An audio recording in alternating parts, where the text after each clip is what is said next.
A Black Flash in JJK is a perfect strike. Pure cursed energy, perfect timing. Everything is perfect about the Black Flash in this game.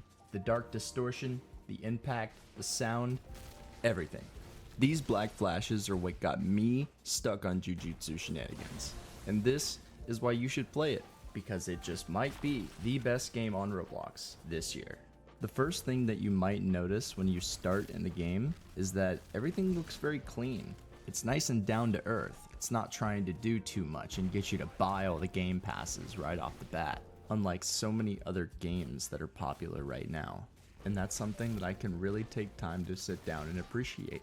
The sound design for this game is also absolutely incredible, and I don't think it's talked about enough. It's beefy. Like, every hit actually sounds like it means something. Mahito's moves sound completely different than Nanami's, which also sound completely different from everyone else. And that's a really good thing, because once you start getting really good at this game, sound cues are everything. Now, I by all means am not good at this game, but you get what I'm putting down. And if you do want to get very good at this game, it's a little tricky. This game doesn't really have a tutorial, so if you do want to learn the quote-unquote correct way, I would check out some YouTube videos. Now, there's two choices you can make when you're starting to play this game. You can either play in the public servers for maximum chaos, or you can give a private server a go. You'll get a dummy that you can beat up on, and you can change some server settings as well, but you're going to figure all of that out later. If you're a fan of Jujutsu Kaisen, this is the part you actually care about, and I'm just going to say it straight. They got it all right. Almost the full roster is here.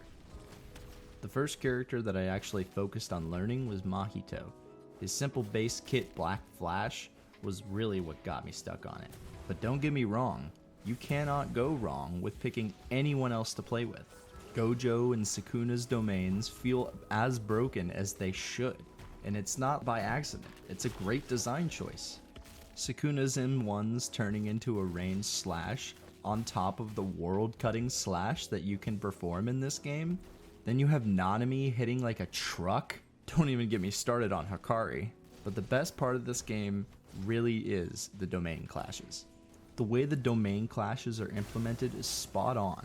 I don't think Z could have done it any better if he tried. Some of these fights can look way too cinematic for Roblox. I know it's not quite up there with the leagues of TSB and stuff like that, but I think that's also what makes it stand out. It's not going for that long flow form combo gameplay where everything takes 30 whole seconds to end. You can actually get a very nice long fight going, just with M1s and trading blocks. I'm gonna be real with you. This game's skill gap is gonna hit you harder than a Mac going Mach. If you do join a public server and expect to be able to fight other people right away, you're probably gonna get your ass kicked. But that's just how it goes. Fighting strong players is how you learn the game. But of course, you always have the private server. A really cool mechanic that I like in this game that isn't exactly unique to this game is the burst system. The burst is your only way out of a combo. That's it. Other than blocking, it's your only one and get out of jail free card. It will recharge over time with damage dealt and damage received. You want to time the use of your burst correctly, because if you don't, you could just get combo stuck again. And on the subject of combos, you're really going to want to learn some. The use of combos in this game really unlocks the true sauce. Just imagine being able to deal a combo on somebody that keeps them stunned and deals over 80 damage in one combo. Pretty cool.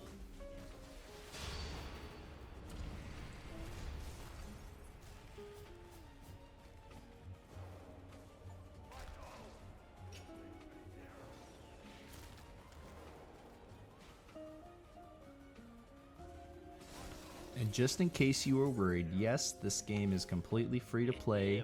There's no paid aspects of this game that give you any sort of advantage. Most of the roster is available the second that you join.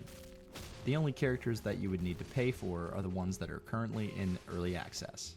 There's a few other things that you can spend your Robux on in this game, mainly emotes and stuff like that, but it's not really all that much. Just some customization stuff, really. Now sadly, if you do want to buy an emote, they do have a gambling mechanic. But other than that one small flaw, this game makes you feel incredible. And then it's going to piss you off, and then about 10 seconds later, you're going to be confused about what the hell is happening.